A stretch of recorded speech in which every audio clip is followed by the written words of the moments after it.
Muy buenos días. Fin de semana largo, ¿verdad?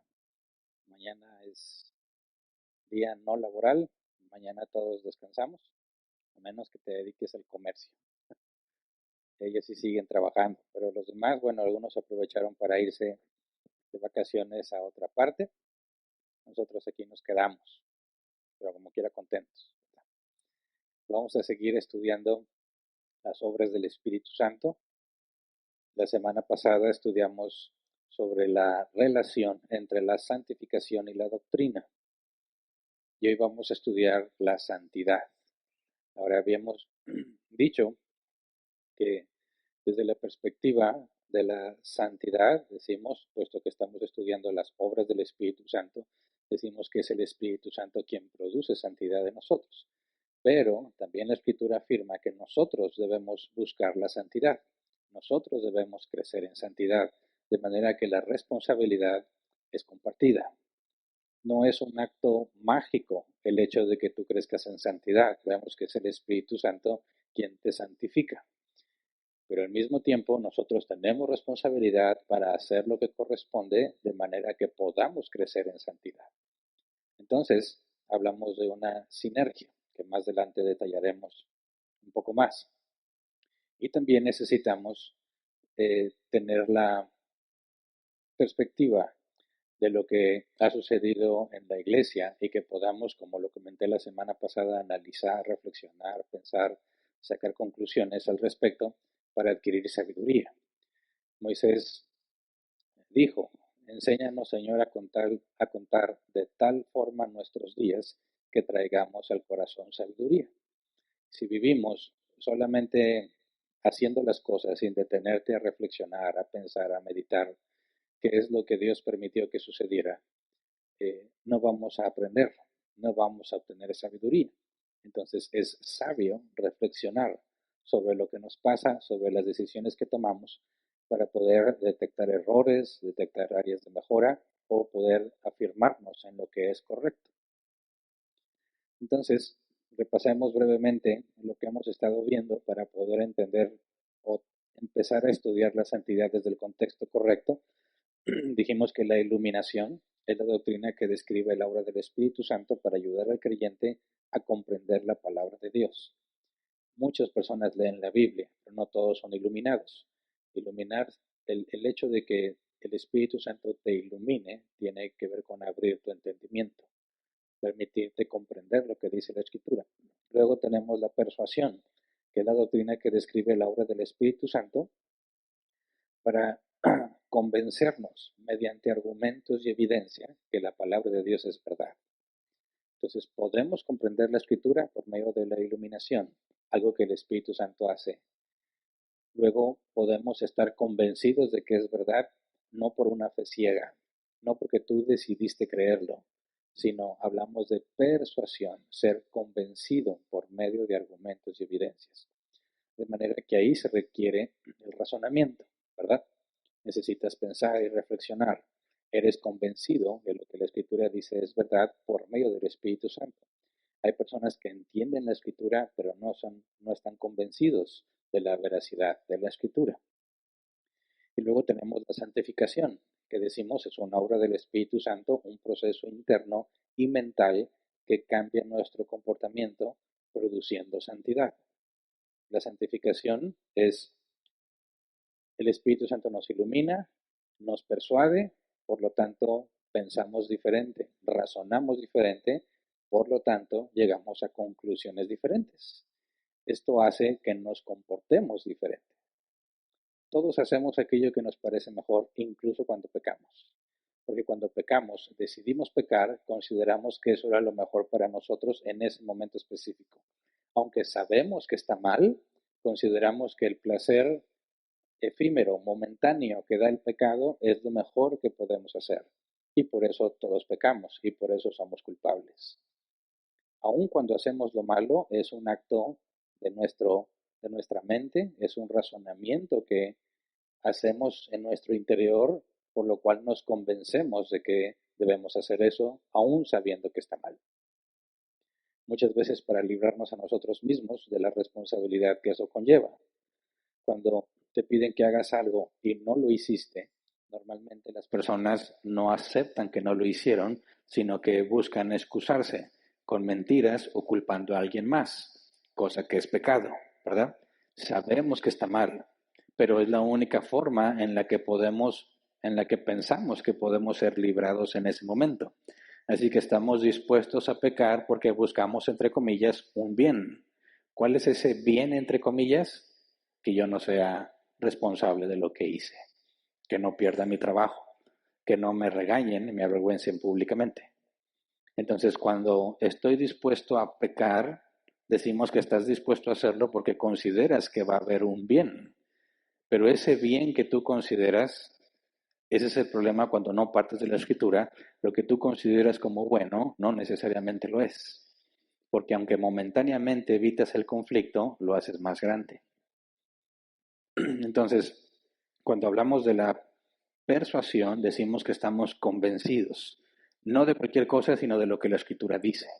Entiendo lo que dice la escritura, estoy convencido de lo que dice la escritura, por lo tanto tomo estas decisiones, por lo tanto me comporto de esta manera.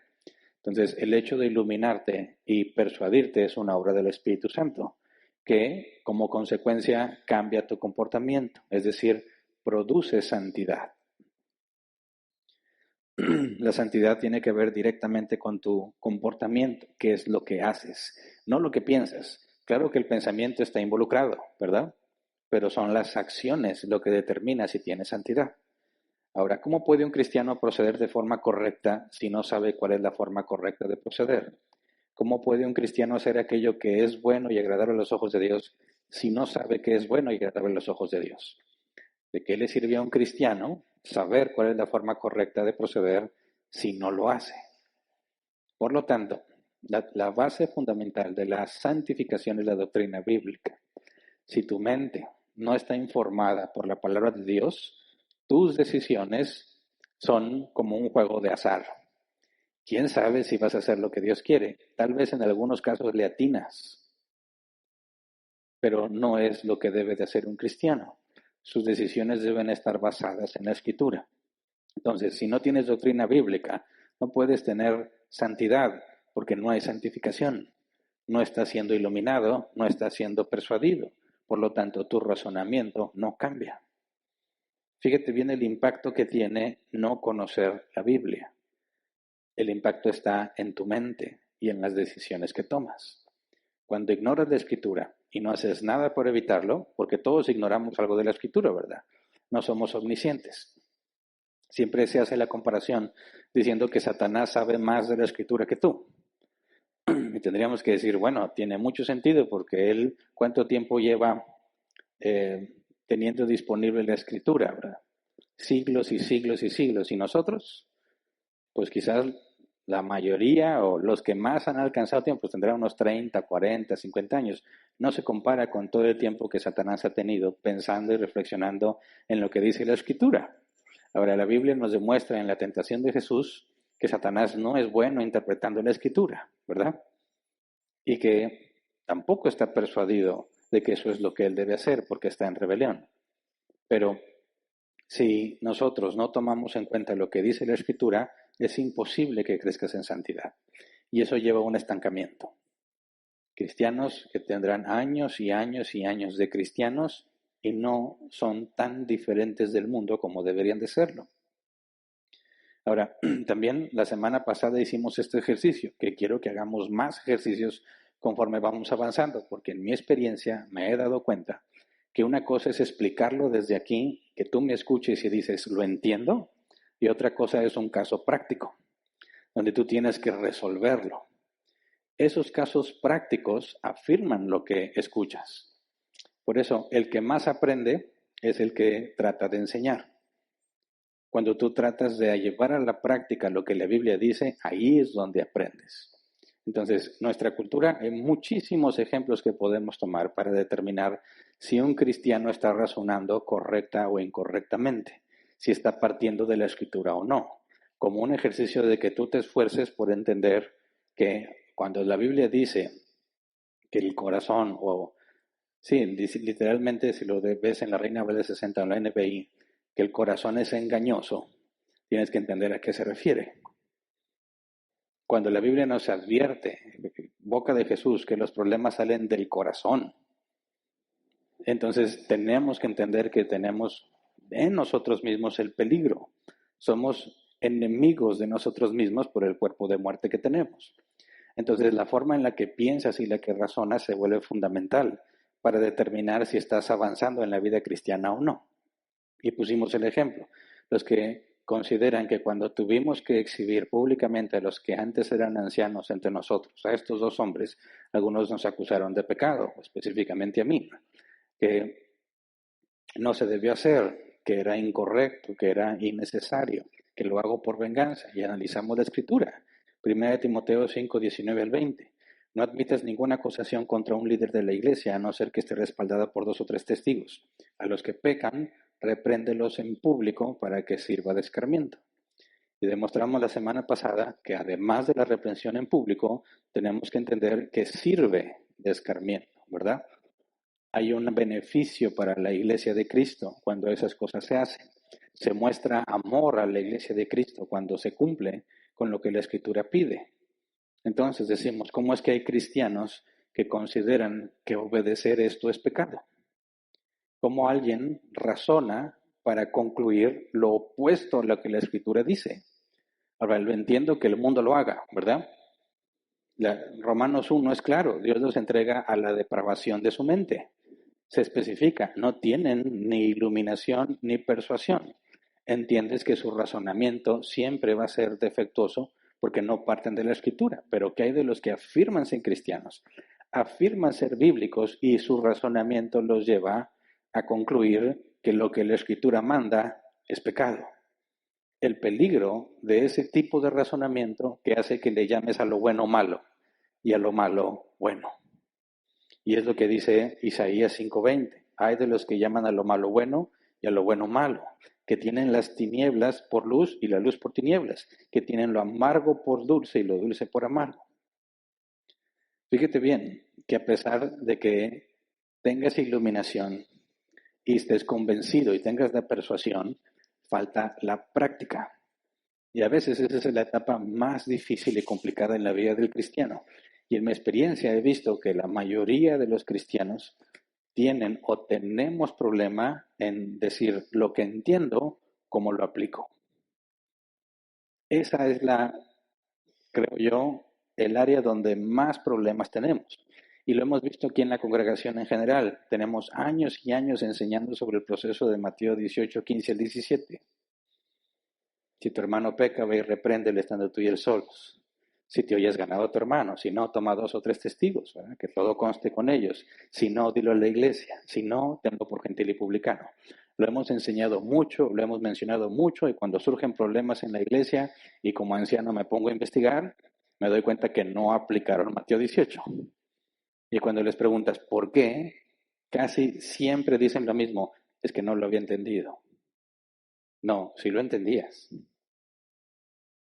Estabas convencido de que era lo correcto, pero a la hora de la práctica, tu razonamiento fue equivocado. ¿Se entiende? La forma en la que razonamos determina si avanzamos o no en la vida cristiana. Es más, determina si eres o no cristiano en un extremo. Involucran muchas cosas en las decisiones. Y si entendemos cómo lo aplicamos, entonces lo podemos enseñar a otros. Son las 4 cosas fundamentales que buscamos cada vez que nos reunimos a estudiar. Si quitas una de esas 4, te desvías. Si dices, bueno, ya sé qué creo y por qué y cómo lo aplico, pero no me interesa enseñárselo a otros, estás faltando la gran comisión. La gran comisión no nada más es evangelizar, ¿verdad? Sí, lo incluye, ir y hacer discípulos a las naciones, pero hacer discípulos ya no es evangelizar, enseñándoles que guarden por obra todas las cosas que os he mandado. La enseñanza es parte de la gran comisión. No nada más es llevarles el evangelio, hay que enseñar. Y cuando nos negamos a enseñar a otros lo que sabemos, no estamos cumpliendo la gran comisión. Entonces, antes de empezar a estudiar, como acostumbramos, vamos a orar así como estamos. Señor, te damos muchas gracias por este día, muchas gracias por todo lo que has permitido en nuestras vidas. Gracias por los buenos días y los días que consideramos malos. aunque estrictamente hablando, Señor, tu palabra afirma que todo obra para bien. Así que en realidad no son malos esos días. Te pedimos perdón, Señor, porque juzgamos según nuestra propia perspectiva en lugar de juzgar con tu palabra. Por eso te rogamos que nos enseñes a pensar de forma correcta, que nos enseñes a razonar de forma correcta, que nos ayudes, Señor, a comprender que la obra que tú haces en nosotros es por medio de un proceso. Es sobrenatural, pero no es mágica. Tenemos responsabilidad en esto, Señor, y te rogamos que nos permitas entenderlo, ser persuadidos de ello, aplicarlo y enseñarlo a otros. Te lo rogamos en el nombre de Jesús. Amén. Bueno, entonces, para hablar de santidad es fundamental que aprendamos a pensar correctamente. Pensar correctamente. Todos pensamos. Y tenemos que ver que el cerebro es como un músculo. Mientras más lo usas, más fácil es pensar. Mientras menos lo usas, más difícil es pensar. Si no estás acostumbrado a usar tu cerebro, vas a tener serias dificultades a la hora de tomar decisiones. Y tú puedes ver esas personas que tienen su cerebro oxidado, por así decirlo, cuando niegan tomar la decisión. Ay, no, decide tú. No, pues como ustedes digan. A mí no me involucren. Yo ya no quiero saber de esto. ¿Por qué no usas tu cerebro? ¿Por qué no razonas? Porque a algunos se les dificulta mucho razonar. Así que un buen consejo es usa tu cerebro constantemente. No significa que para todo vas a estar, ay, voy a pensar. No, tienes que acostumbrar a tu cerebro a estar pensando, a estar razonando. Y hay tips que nos dan: resolver rompecabezas, resolver adivinanzas, resolver acertijos, examinar lo que ha pasado en la iglesia primitiva, examinar problemas, dificultades, examinar a veces los chismes que te llegan para ver si tiene sentido o no. Tienes que estar siempre enfocando tu mente en pensar, en razonar, en sacar conclusiones. Porque si tú te habitúas a eso, se vuelve parte natural en ti. Conozco personas que hablan sin pensar. Y dices, eso debería ser imposible, porque tienes que ordenar primero las palabras que vas a decir. Por supuesto que ahí el cerebro está involucrado en hablar, pero están tan acostumbrados a hablar lo que sienten que luego dicen, ay, no debí haber dicho eso. ¿Por qué? Porque no reflexionaste antes de hablar. No estás acostumbrado a usar tu cerebro para asegurarte que lo que vas a decir mínimo es coherente. Y es parte de la vida cristiana que sepamos pensar correctamente. Ahora, nuestra cultura está completamente abandonando el razonamiento lógico. Nuestra cultura ha hecho a un lado la lógica y todo lo basa en los sentimientos. No se puede razonar con ellos porque lo descartan como algo innecesario. Todo se basa en lo que sientes. Por ejemplo, si hay un ser humano que nació siendo mujer, es una mujer, pero se siente hombre, ¿qué le dice nuestra cultura? Eres un hombre. Y que cualquiera que se atreva a negárselo está mal y es homofóbico. ¿Por qué? Porque si ella se siente hombre, en realidad es un hombre. Ahora, si eres un hombre de 40 años y te sientes una niña de 6 años, ¿qué le dice la sociedad a ese hombre cuarentón? Eres una niña de 6 años. Eso quizás para algunos de nosotros suene absurdo. Tú puedes buscarlo en internet y te vas a encontrar varios casos de hombres casados con hijos, vestidos de niña de 6 años con chonguito, jugando a las muñecas. Y su esposa no se siente avergonzada, sino que lo apoya. Hay otro caso de un hombre que se siente perro, específicamente un dálmata. Y como se siente así, entonces lo correcto, según esta cultura, es que te comportes como perro. Se hizo un traje a la medida de dálmata. Anda simulando en 4 patas. Su esposa lo saca a pasear. Y se han puesto a reclamar a los restaurantes que no son pet friendly, es decir, los que no dejan entrar animales. Se siente discriminado, dice. Pero si tú hablas con esa persona, platica contigo. Entonces eres un perro o no eres un perro. Soy un perro. El momento en que dice soy un perro, ya tenemos un serio problema de contradicción que los perros no hablan, ¿verdad? Pero si te sientes perro, eres un perro. Y si alguien se atreve a decir que lo que sientes es falso o está equivocado, entonces ese alguien está mal. Personas que dicen, me siento atraído sexualmente por hombres y por mujeres, por lo tanto soy bisexual. Leí hace poco una encuesta en Estados Unidos, que le pregunta a todos los jóvenes entre adolescencia y veintitantos años que cuál es su identidad, y la gran mayoría se identifica como bisexual. Ya casi no hay heterosexuales. Y en ese estudio decían que se cuestionaban si era verdad o no, porque antes de la ideología de género nadie decía eso. Después de que se anuncia ese tipo de ideologías, ahora resulta que todos son bisexuales. ¿Por qué? Porque nadie te va a decir algo si eres bisexual, pero si te atreves a decir que eres heterosexual, te van a atacar. Entonces muchos usan esa escapatoria. Yo soy bisexual, pero eres hombre y nunca te veo con otros hombres. Es que no me ha gustado ninguno. Es bisexual, pero no le ha gustado a ningún hombre, nomás está con las mujeres. Si no eres bisexual, lo que pasa es que quieres evitar problemas con la sociedad. ¿Me explico? Entonces, fíjate este caso que me enteré hace poco. Una mujer teniendo un video en redes sociales tratando de, entre comillas, cancelar a un veterinario. Los jóvenes, hasta donde sé, le dicen funar. Quieren que la gente deje de ir con ese veterinario, que hablen mal del veterinario, que le pongan calificaciones negativas para que su negocio se venga abajo. ¿Por qué? Porque ella cuenta esta situación. Dice que su pequeño hijo se identifica como perro. Su hijo está convencido, siente que es un perro. Y la mamá dice que lo que ella hace para mostrarle amor a su hijo es afirmar sus sentimientos. De manera que su hijo se siente como un perro y la mamá lo trata como perro.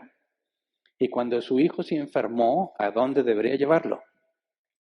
No al hospital donde tratan a los humanos.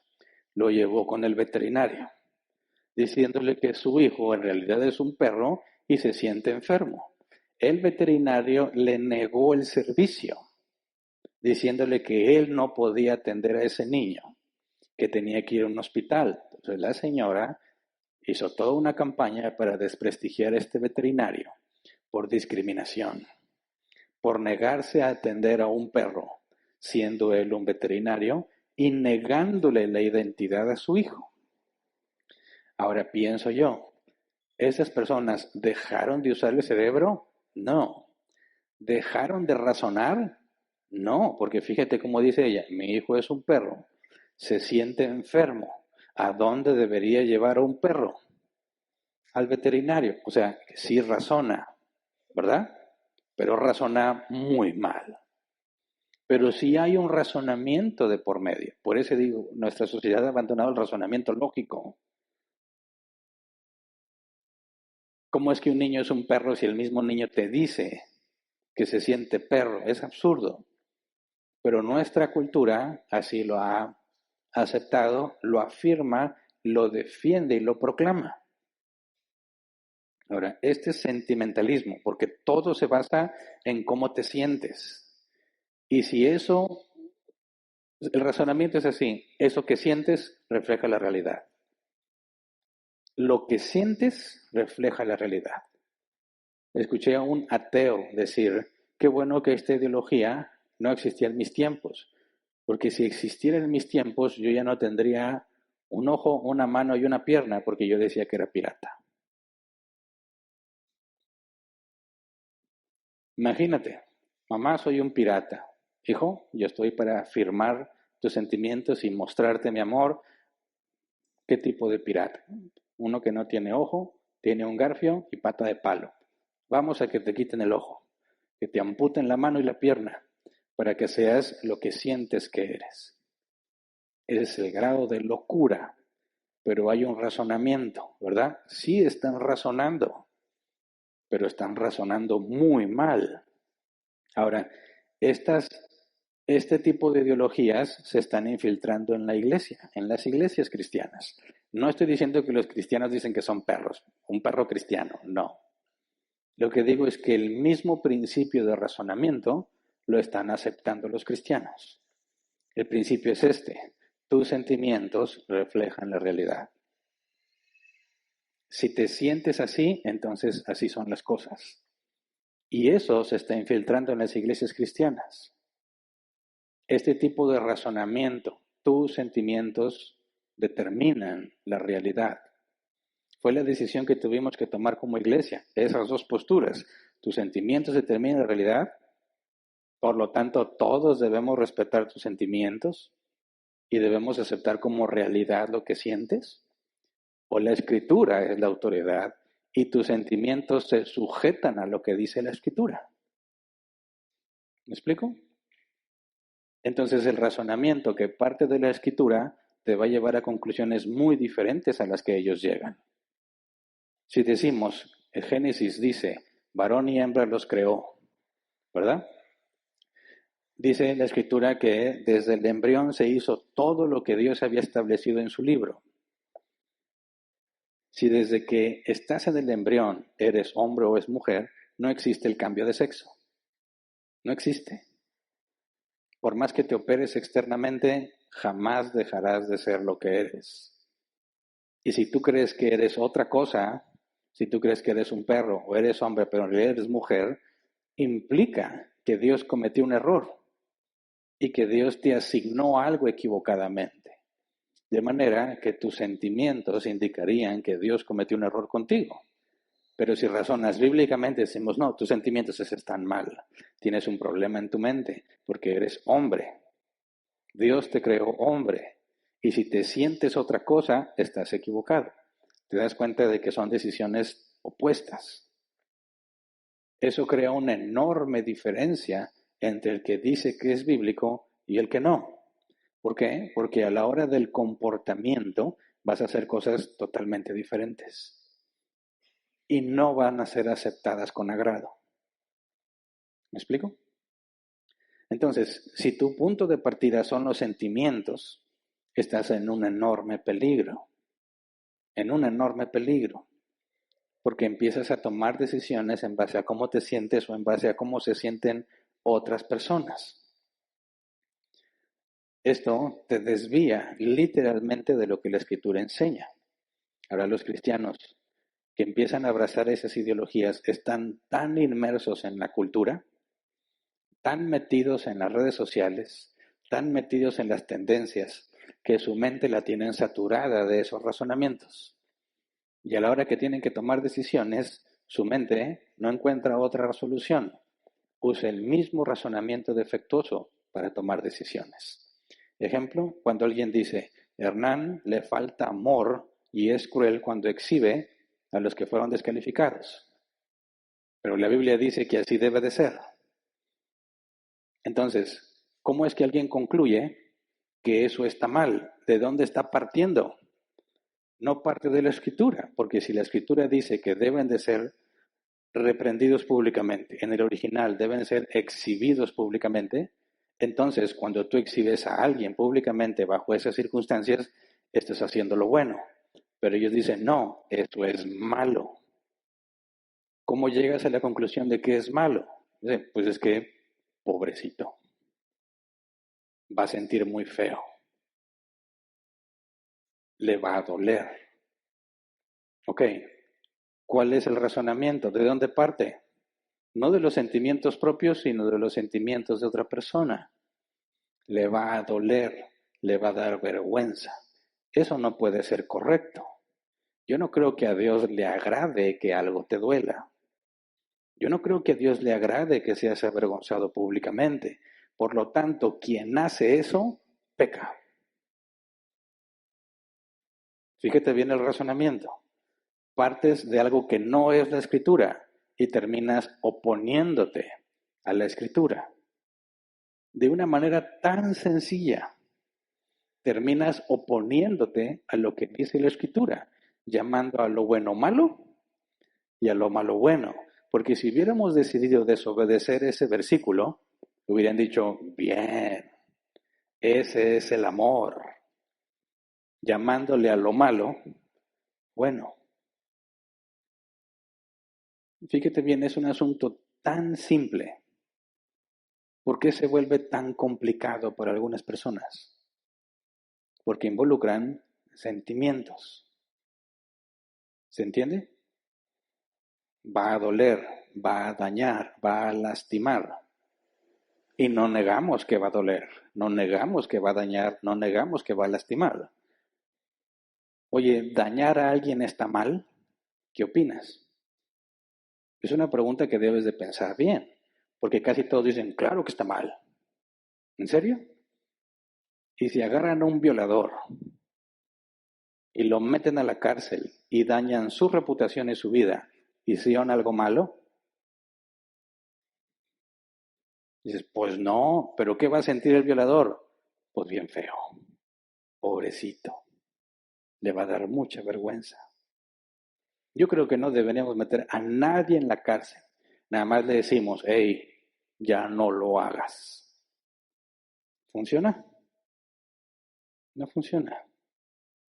Pero entonces, es algo que no vamos a analizar el día de hoy, pero lo vamos a analizar un poco más adelante.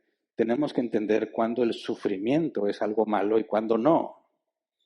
Cuándo la vergüenza es algo malo y cuándo no. Porque si tú generalizas diciendo que el sentimiento determina lo que es real, te lleva a conclusiones muy equivocadas. Entonces se vuelve difícil decir, bueno, esto es lo que dice la Biblia. Y yo sé que va a doler y que va a molestar, pero eso es lo que dice la Biblia. Así que tu razonamiento debe de ser, ¿hago caso a lo que dice la Escritura o hago caso a los sentimientos míos o de otra persona? ¿A quién le muestro amor? Dicen algunos, ¿le muestras amor al que cometió la falta o le muestras amor a los demás? Si la Escritura dice, repréndelo para que sirva de escarmiento, ¿verdad? Según la versión que leas, el beneficio es para todos los cristianos. No están beneficiados los que son exhibidos públicamente, al contrario. Pero entonces hay un acto de amor ahí. Amar a Dios, que es obedecerlo, según las propias palabras de Jesús, el que me ama, me obedece. Cuando obedeces, amas a Dios. Y aparte, en esa instrucción específica, a la iglesia, porque ellos van a ser los beneficiados. Tienes dos razones de amor, pero no estás amando al que exhibes. En esa porción de la Escritura, el único amor que se le puede mostrar al que es exhibido es la reprensión. Porque el amor no se deleita en la maldad. 1 Corintios 13. Eso implica que si alguien que amas está haciendo las cosas mal, se lo tienes que decir y lo tienes que confrontar. Si en realidad lo amas. Si no lo amas, déjalo hacer lo que él quiera. De hecho, hace poco alguien me estaba platicando de un dicho, no me acuerdo de quién, no es bíblico, pero decía, si ves a tu enemigo que está haciendo algo mal, no lo interrumpas. ¿Se entiende? ¿Por qué no lo interrumpes? Porque lo que quieres es que le vaya mal.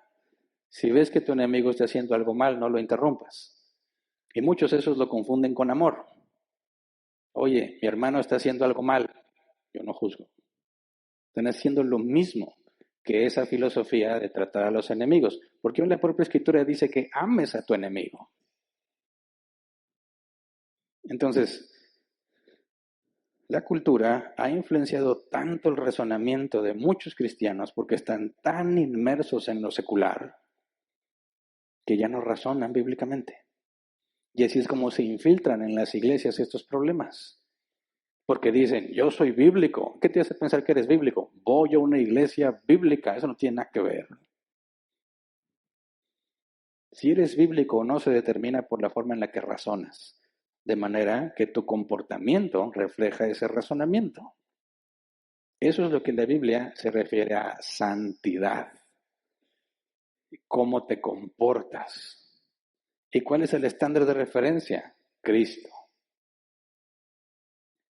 Entonces, cuando hablamos de santidad, tenemos que entender todo el proceso que eso implica, porque hablar de santidad te lleva, aunque no quieras, a una oposición con el mundo. Y mientras más radicalizada esté la sociedad, más problemas vas a tener. Mientras más estén basados en los sentimientos, más problemas vas a tener. ¿Por qué? Porque tú estás llamado bíblicamente a razonar partiendo de la Escritura, no en base a los sentimientos. ¿Qué dice la Escritura? Eso te va a llevar a conflictos inevitables con la sociedad en la que vives. Y tienes que estar preparado mentalmente para esos conflictos. Porque claro que a todos nos gusta estar en paz con todos. Yo lo he visto con mis compañeros de trabajo. Salen problemas polémicos, yo digo algo y todos, ya va a empezar Hernán. Hombre, Hernán, si usted tuviera cuenta en Twitter, me dicen, hace mucho que lo hubieran cancelado. Yo, bueno, pero lo que te digo es verdad o es mentira. No, pues es verdad. ¿Por qué no lo dices? No quieren pagar el precio por decirlo. Ahora, son del mundo. Pero los cristianos no quieren pagar el precio por decir la verdad, por comportarse según la verdad. Prefieren pasar desapercibidos. Al cabo Dios es amor, ¿no?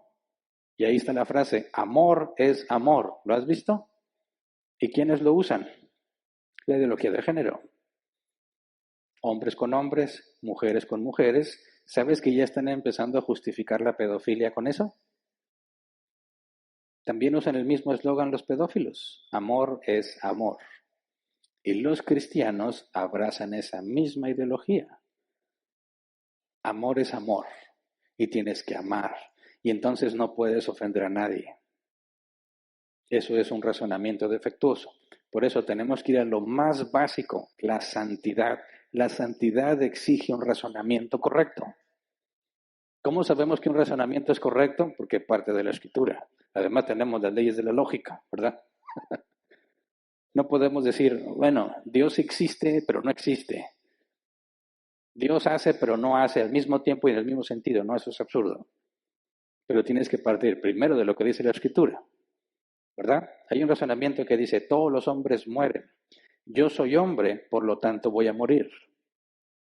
Es un razonamiento válido, sí, pero no parte de la Escritura. Porque hay un versículo donde Pablo dice, no todos moriremos, ¿verdad? Entonces, si todos los hombres mueren y yo soy hombre, ¿la conclusión es que yo voy a morir? No necesariamente. Porque si Cristo regresa antes de que yo muera, entonces no moriré. Porque tienes a Enoc, que no conoció muerte. Porque tienes a Elías, que fue llevado en un torbellino y tampoco vio muerte. De manera que el hecho de que los hombres mueran y que yo sea hombre no garantiza que yo voy a morir. ¿Verdad? Por lo general podemos esperar que me muera. Pero si hay un Dios que interviene en su creación, no es garantía que vamos a morir. Fíjate bien cómo llegas a conclusiones diferentes si partes de lo que dice la Escritura o si quitas la Escritura por completo. Entonces, si hablamos de la santidad, pongámoslo en términos simples. Al griego, la palabra santidad en griego, en todo el Nuevo Testamento, es agios, santo, sagrado. Diccionario Hell, ser puesto aparte, por consecuencia diferente. Pero no estás hablando nada más de que eres raro, tienes gustos raros y por eso eres diferente, entonces ya eres santo. No, hablamos de lo que Jesús enseñó. Lee Juan 17, completo. Padre, están en el mundo, hablando de sus discípulos. Están en el mundo, pero no son del mundo. Cuando hablamos de ser diferente del mundo, no estamos hablando que tú eres excéntrico o eres especial. No, estamos hablando que eres como Jesús, que no era de este mundo y no se comportaba como los hombres de este mundo. Por lo tanto, ser santo es ser semejante a Jesús en su comportamiento. Ser santo es parecerse a Jesús, no físicamente porque no tenemos ninguna evidencia de cómo era físicamente, pero sí podemos decir que lo más probable es que no era güero y de ojos azules. ¿Cómo podemos decir eso? Porque la gente de aquellas regiones no es así, ¿verdad? Tenía que ser como alguien de aquellos lugares. Pero no estamos llamados a parecernos físicamente como Jesús. ¿Por qué lo digo? Porque alguna vez conocí a alguien que decía que era cristiano, que dijo que se dejaba el cabello largo porque la Biblia dice que tenía que parecerse cada vez más a Jesús. Y entonces él se lo soltaba y decía, ¿me parezco? Tenía que aguantarme la risa porque él estaba hablando en serio, ¿verdad? Y explicarle con mucha paciencia que parecernos a Cristo no tiene nada que ver con la apariencia externa, sino con tu comportamiento. ¿Me explico? Mientras más te pareces a Jesús, más distinto eres del mundo. ¿Me explico? Mientras más eres como el mundo, menos te pareces a Jesús. Entonces, la santidad es que tanto te pareces a Jesús en su razonamiento, por consecuencia, en su comportamiento. Fíjate bien, cuando Satanás tienta a Jesús, Jesús le responde diciendo, escrito está. Satanás le propone un razonamiento, si tú eres el Hijo de Dios, haz que estas piedras se conviertan en pan. Y Jesús le dice, escrito está, no solo de pan vivirá el hombre, sino de toda palabra que sale de la boca de Dios. Jesús pone el ejemplo, vas a razonar partiendo de la Escritura, porque si no, tendrías que estar de acuerdo con Satanás. Yo soy el Hijo de Dios, tengo mucha hambre, tengo autoridad para convertir las piedras en pan, ¿para qué batallo? Yo no creo que Dios quiera que yo esté batallando. Mi Dios es un Dios de amor, que me quiere dar bendición y prosperidad. Por lo tanto, yo no veo ningún problema en estas piedras, tampoco una piedrota, estas piedrecitas. Y las voy a convertir en pan integral light, para que no le afecte a mi cuerpecito. Razonamiento defectuoso. ¿Por qué? Porque la Biblia dice que el Espíritu Santo llevó a Jesús al desierto para que ayunara. Satanás le propone, deja de ayunar. ¿Qué es lo que le dice Jesús? No, yo no vivo por la comida, sino por hacer la voluntad de Dios. ¿Por qué? Porque escrito está. Esa es la forma en la que Jesús razona. Por lo tanto, se niega a hacerle caso a Satanás. Si tú no razonas de la misma manera, te vas a encontrar siendo aliado de Satanás, dándote buenos consejos para que te sientas mejor. ¿Se iba a sentir Jesús mejor comiendo el pan que venía de piedras? Claro que se iba a sentir mejor. Pero Jesús entendía, no se trata de cómo me siento, se trata de sujetarme a lo que Dios ha mandado. Porque escrito está, se obedece a Dios antes que a los hombres, incluyendo tú mismo. Fíjate bien el ejemplo de cómo debemos razonar. Ahora, 1 de Juan 2, 3 al 6, dice, sabemos que hemos llegado a conocer a Dios si obedecemos sus mandamientos. El que afirma lo conozco, pero no obedece sus mandamientos, es un mentiroso y la verdad no está en él. En cambio, el amor de Dios se manifiesta plenamente en la vida del que obedece su palabra. De este modo sabemos que estamos unidos a Él. El que afirma que permanece en Él debe vivir como Él vivió. Ahora, piensa bien. ¿Cómo le hacemos para vivir como Él vivió? Necesitamos razonar como Él razonaba. Llegar a las conclusiones a las que Él llegaba, imitándolo en el razonamiento que Él seguía para determinar si era correcto o no lo que hacía, si debía o no debía hacerlo. Pero fíjate lo que dice aquí. El que afirma, lo conozco, está diciéndote con su boca, yo conozco a Dios, yo soy bíblico, yo conozco la Escritura, ¿ok? Pero no obedece sus mandamientos, es decir, no pone en práctica lo que dice conocer. ¿Cuál es la conclusión?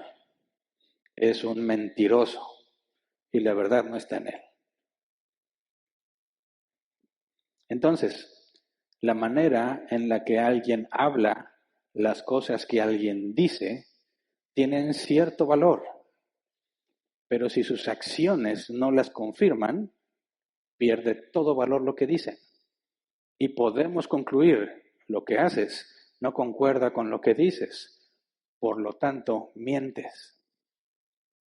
Ese es otro problema muy común en los cristianos. Lo escuchas en todo tipo de situaciones, aún entre los que son apenas en noviazgo. Y entiendo que lo diga en el mundo. En el mundo dice la muchacha, sí, ya me engañó 3 veces, pero él dice que me ama y le creo.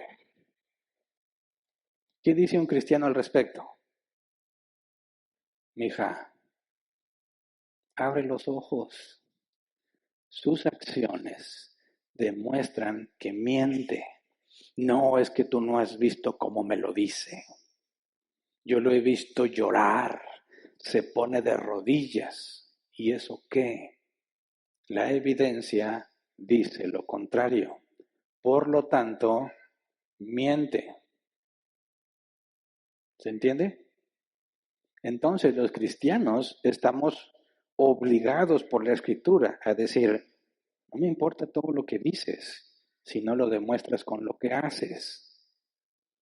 Si lo que haces no concuerda con lo que dices, mientes. Así de sencillo. Y no se me ocurrió a mí. Es el apóstol Juan quien lo está diciendo. Así es como identificas quién es quién. Pero imagínate que metamos los sentimientos. Está la señora que la golpean. Caso clásico en México. Está la señora todavía con los moretones. Feliz porque ya regresó el viejo golpeador a la casa. ¿Por qué está tan feliz? Porque le llevó mariachi. Y le cantó de su ronco pecho, diciéndole que está arrepentido. Y la señora está tan feliz por el amor que su esposo le ha dado, a pesar de que es la enésima vez que la golpea.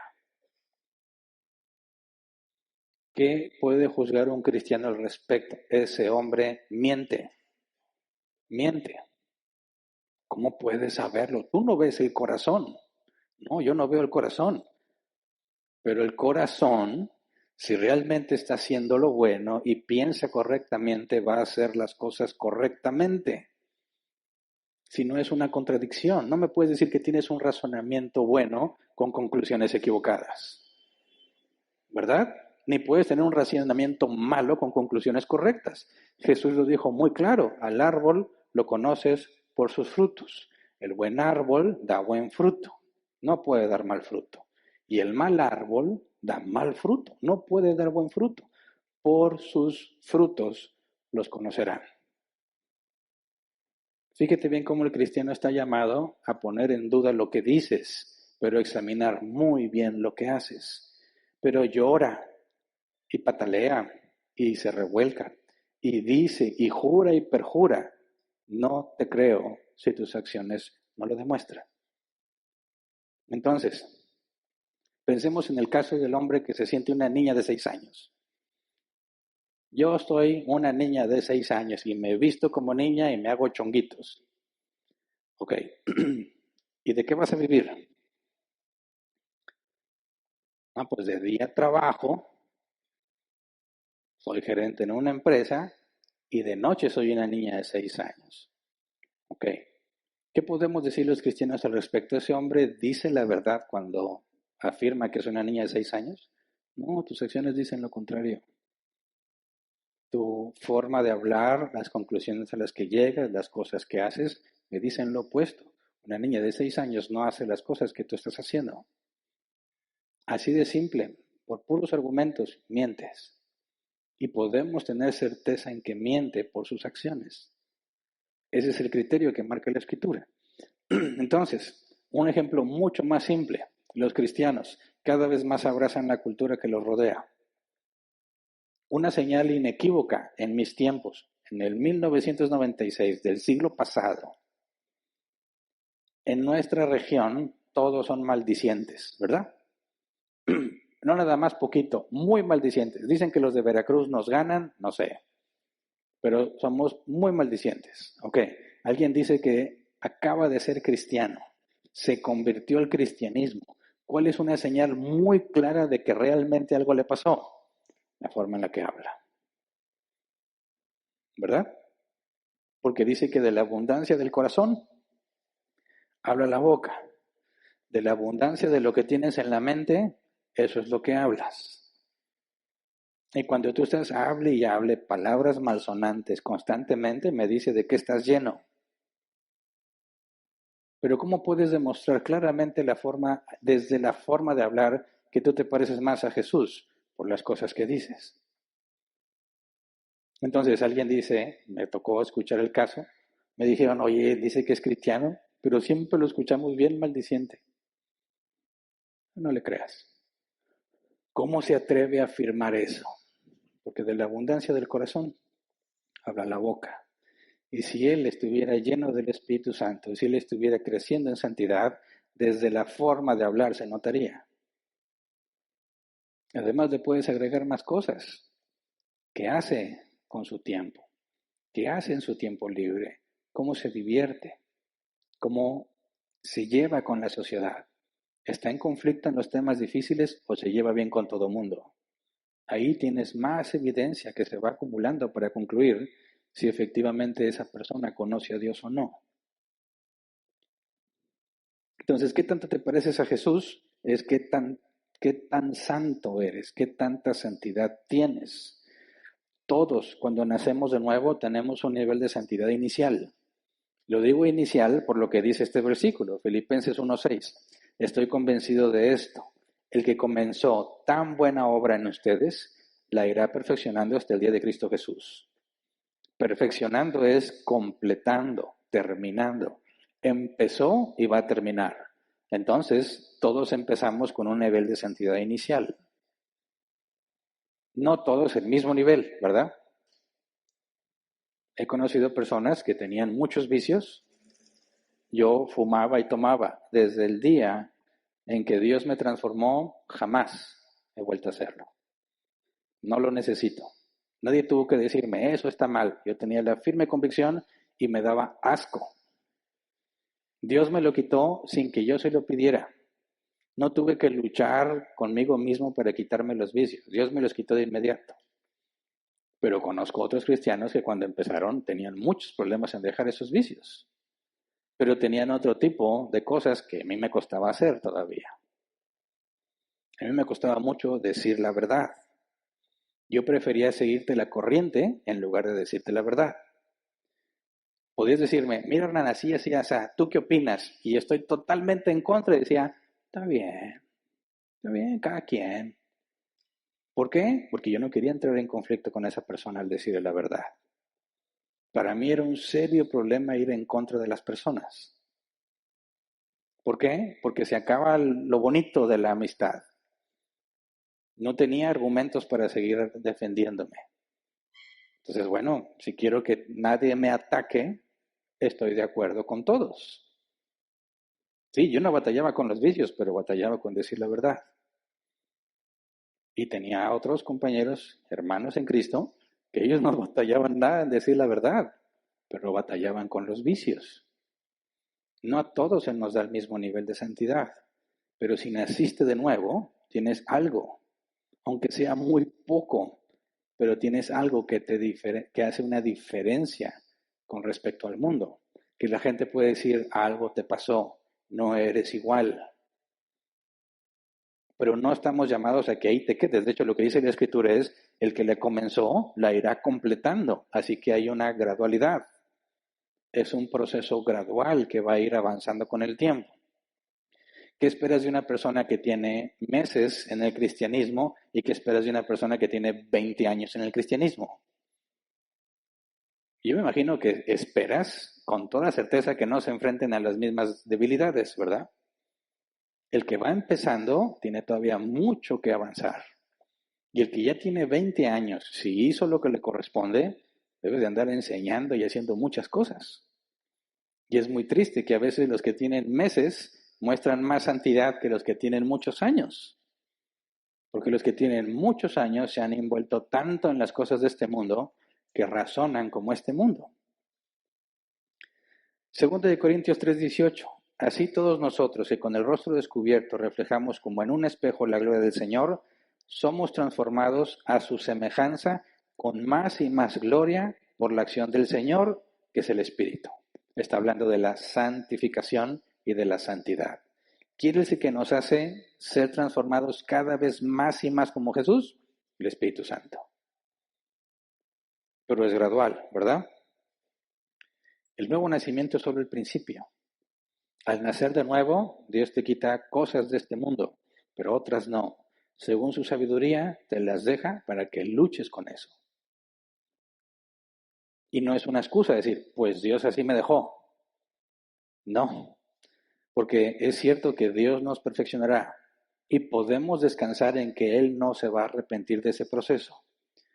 Este proceso de transformación y ser cada vez más como Jesús, Dios es quien promete que llegaremos a ser tal y como es Jesús. Efesios 4, 11 al 13. Dice, él mismo constituyó a unos apóstoles, a otros profetas, a otros evangelistas y a otros pastores y maestros, a fin de capacitar al pueblo de Dios para la obra de servicio, para edificar el cuerpo de Cristo. De este modo, todos llegaremos a la unidad de la fe y del conocimiento del Hijo de Dios, a una humanidad perfecta que se conforme a la plena estatura de Cristo. Y aquí dice claramente que los ministerios que Él ordenó para la iglesia te deben de capacitar para que seas cada vez más como Jesús. De manera que cuando venimos a la iglesia venimos a razonar, ¿verdad? Analizar. Tenemos que analizar, tenemos que razonar para llegar a conclusiones correctas que parten de la Escritura y luego aplicar eso que aprendimos. Y Dios en su sabiduría no se lo da todo a una sola persona, sino que lo reparte en ministerios. ¿Para qué? Para que dependamos unos de otros. Nadie puede decir, yo no necesito y congregarme. Dios me enseña a mí. ¿Pueden ayudar con el micrófono, por favor? Podrán decir, yo necesito ir a la iglesia porque Dios me enseña. Yo leo la Biblia aquí en mi casa. No necesito congregarme en ningún lugar. No es más, lo puedo ver en línea. No, cometes un grave error, porque la iglesia está diseñada para la interdependencia. Dios repartió los dones como Él quiso y afirma que los dones que te dio no son para ti, son para tus hermanos. Entonces, cuando no te congregas, no estás sirviendo. Número uno. Número dos, aunque estés escuchando la enseñanza, no es la única forma en la que eres edificado en este lugar. Hay muchos otros ministerios sirviendo para tu bien, que te dan el ejemplo de cómo debemos de servir. Entonces debemos enfocarnos, gracias, debemos enfocarnos en entender que la interdependencia en el cuerpo de Cristo es necesaria para la santidad. Venimos, pensamos, razonamos y actuamos. Y para actuar necesitamos a nuestros hermanos. Unos nos enseñan, con otros pongo en práctica lo que aprendí. La santidad también está relacionada directamente con congregarse. Ahora, la santidad es un proceso que toma toda tu vida. Toda tu vida. No vas a llegar el día en que digas, ya acabé. Lo resto nomás es tiempo libre. No. Hay días en la vida de un cristiano que parece que no avanzas nada. Hay días que parece que en lugar de avanzar, retrocedes. Tropiezas y tropiezas y tropiezas y dices, esto no está funcionando. No estoy avanzando, parece que estoy retrocediendo. Por eso es necesario recordar, cuando hablamos de santidad, que es Dios quien la va a terminar. Si dependiera de nosotros, ninguno de nosotros estaría aquí, ¿verdad? Así que no depende de nosotros, depende de Dios, quien te hace perseverar, específicamente el Espíritu Santo, quien te santifica. Nuestro proceso de santidad terminará en la glorificación, cuando Cristo venga. 1 de Juan 3:2, amados, ahora somos hijos de Dios y aún no se ha manifestado lo que hemos de ser, pero sabemos que cuando Él se manifieste, seremos semejantes a Él, porque le veremos tal como Él es. Cuando Él se manifieste, cuando Él regresa y seamos resucitados con un cuerpo nuevo, entonces seremos como Él es. 1 de Corintios 15, 47 y 49. El primer hombre era del polvo de la tierra, el segundo hombre del cielo. Como es aquel hombre terrenal, así son también los de la tierra. Y como es el celestial, así son también los del cielo. Y así como hemos llevado la imagen de aquel hombre terrenal, llevaremos también la imagen del celestial. El hombre terrenal es Adán, el hombre celestial es Jesús. Así como todos nacimos en la naturaleza de Adán, todos tendremos la naturaleza de Jesús. Y Jesús no peca. Por lo tanto, llegará el día en que nosotros ya nunca más pecaremos. Pero fíjate bien, hasta que Él regrese. Mientras estemos aquí, vamos a seguir luchando con nosotros mismos para crecer en santidad. Ahora, ¿podemos estar seguros de que Dios lo va a cumplir? Por supuesto. Romanos 8:29, porque a los que Dios conoció de antemano, también los predestinó a ser transformados según la imagen de su Hijo, para que Él sea el primogénito entre muchos hermanos. Cuando dice imagen, es algo que refleja exactamente su fuente, una réplica. Dios desde antes del tiempo ya había ordenado que seas transformado, que seas una réplica exacta de Jesús, no en su naturaleza divina, porque eso es imposible, en su naturaleza humana, glorificada. Seremos exactamente una réplica de Él, no en este mundo, cuando Él regrese. Y el Espíritu Santo es la garantía. Segunda de Corintios 1, 21 al 22. Dios es el que nos mantiene firmes en Cristo, tanto a nosotros como a ustedes. Él nos ungió, nos selló como propiedad suya y puso su Espíritu en nuestro corazón como garantía de sus promesas. Ahora fíjate, esta garantía no es nada más como un sello que tienes y ya. ¿Cuál es la garantía de que llegaremos a ser como Jesús? Por la obra del Espíritu Santo, de la iluminación, la persuasión, la santificación.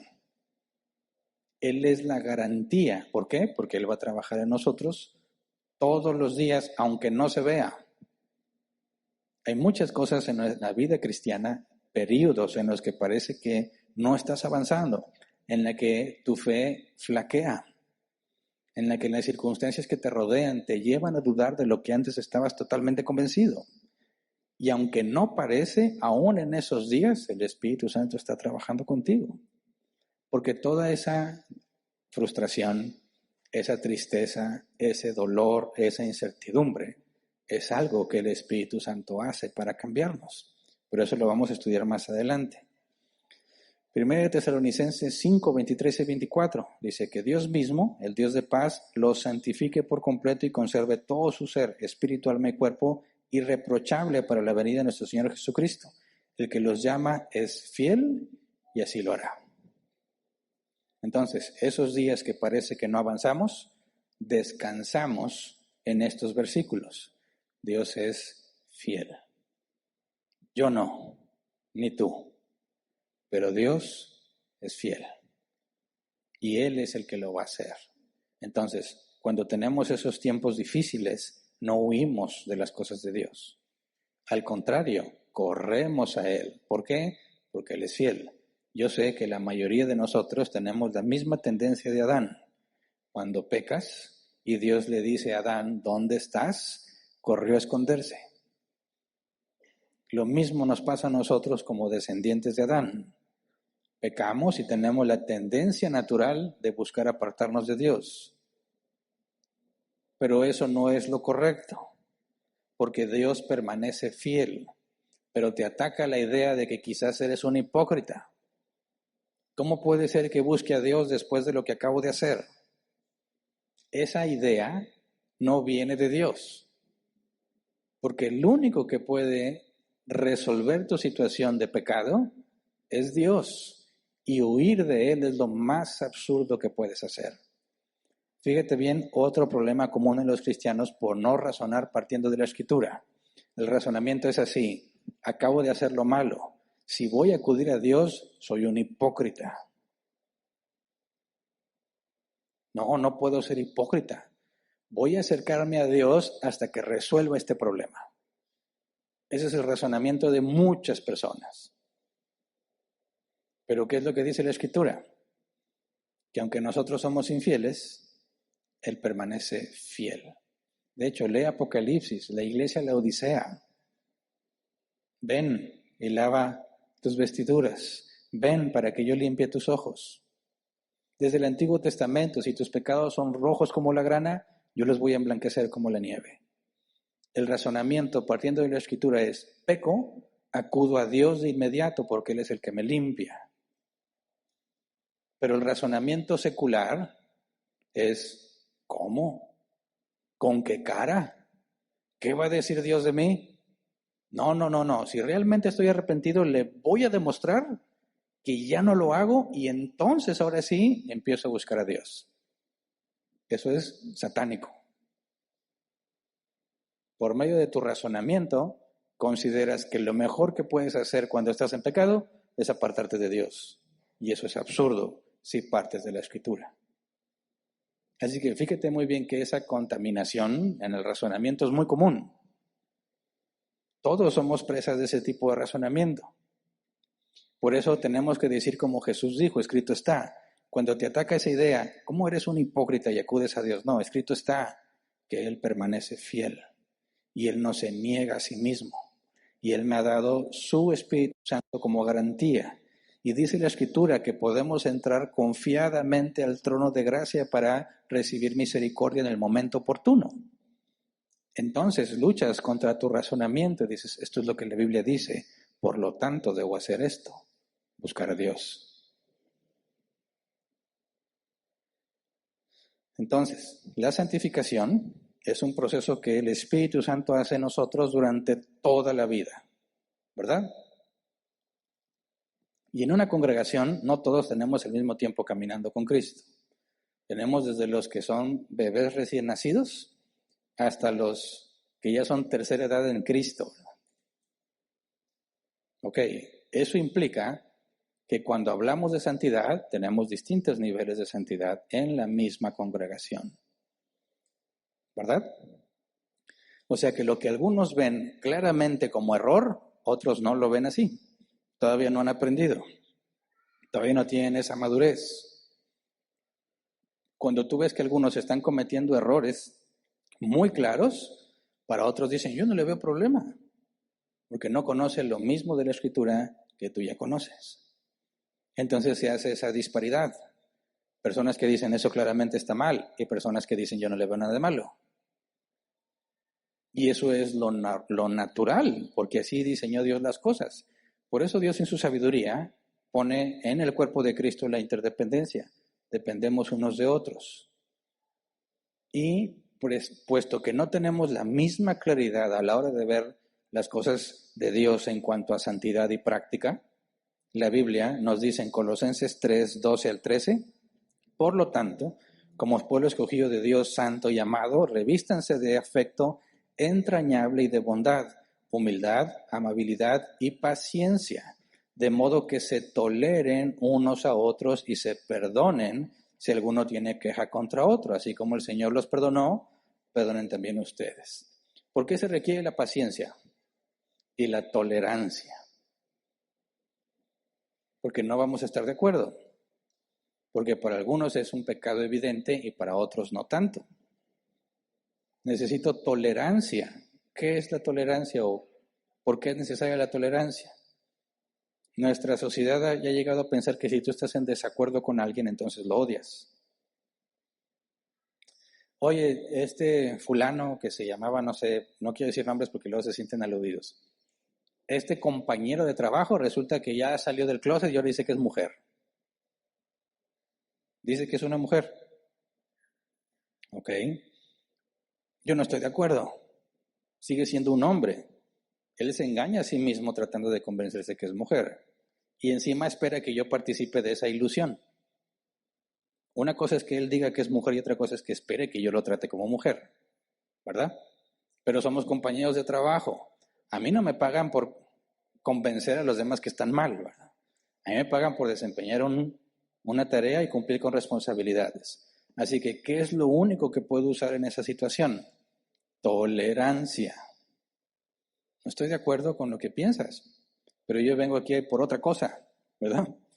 Quizás en alguna oportunidad te puedo decir, oye, hay un camino distinto. ¿Me explico? Pero a mí no me pagan por eso. Yo voy y trabajo y tengo tolerancia con los que están a mi alrededor. Eso implica que aunque no estoy de acuerdo con ellos, puedo vivir en paz con ellos. Tolerancia. Pero hay quienes dicen, ¿no crees que es una mujer? Entonces eres un homofóbico. Espérame, no estoy de acuerdo, pero eso no significa que le tengo fobia. No me da miedo, ni le tengo odio, ni digo, ay, no, hazte para allá, como si fuese algo contagioso.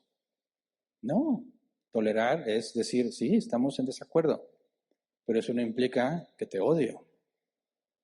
¿Y qué es lo que Dios pide para su iglesia? Tolerancia. Obviamente estamos hablando de cosas secundarias o terciarias, ¿verdad? No estamos diciendo, alguien dice que Jesús no es Dios, le tenemos tolerancia. No, también lee Apocalipsis, mensaje a las iglesias, dice, tengo contra ti que toleras a esa mujer Jezabel, que toleras a los que tienen la doctrina de los nicolaitas. Estamos llamados a tolerarnos en las diferencias secundarias o terciarias, pero no en las fundamentales. Pero si tenemos distintos niveles de santidad en la misma congregación, necesitamos paciencia y tolerancia, ¿verdad? Esperar, ayudar a que el hermano que tiene menos tiempo, menos experiencia, empiece a avanzar y empiece a comprender. Entonces, es el Espíritu Santo quien produce santidad en nuestras vidas, ¿verdad? Pero no es un acto de magia. No puedes esperar que porque pasan los años siendo cristiano vas a crecer en santidad. No, tienes que hacer la parte que te corresponde, porque la iluminación y la persuasión es por medio de la palabra de Dios. Si no estudias la Biblia, no avanzas. Y ese es el caso triste de cristianos de muchísimos años en el Evangelio, sin conocimiento bíblico. De nada les ha servido, porque no avanzan. Pero también la Biblia nos enseña que nosotros, los santos, debemos esforzarnos por crecer en santidad. Esa es la parte que nos corresponde. Segunda de Corintios 7:1. Dice, como tenemos estas promesas, queridos hermanos, purifiquémonos de todo lo que contamina el cuerpo y el espíritu para completar en el temor de Dios la obra de nuestra santificación. Completar en el temor de Dios la obra de nuestra santificación. El Espíritu Santo nos santifica y dice en la Biblia que Él va a completar, Él va a terminar la obra. Y luego dice que tú también debes trabajar en completar esa obra. De manera que es una responsabilidad compartida. El Espíritu Santo me va a iluminar y me va a persuadir en base a lo que dice la Escritura. Entonces, ¿qué crees que es nuestra tarea? Para empezar, escudriñar la Escritura.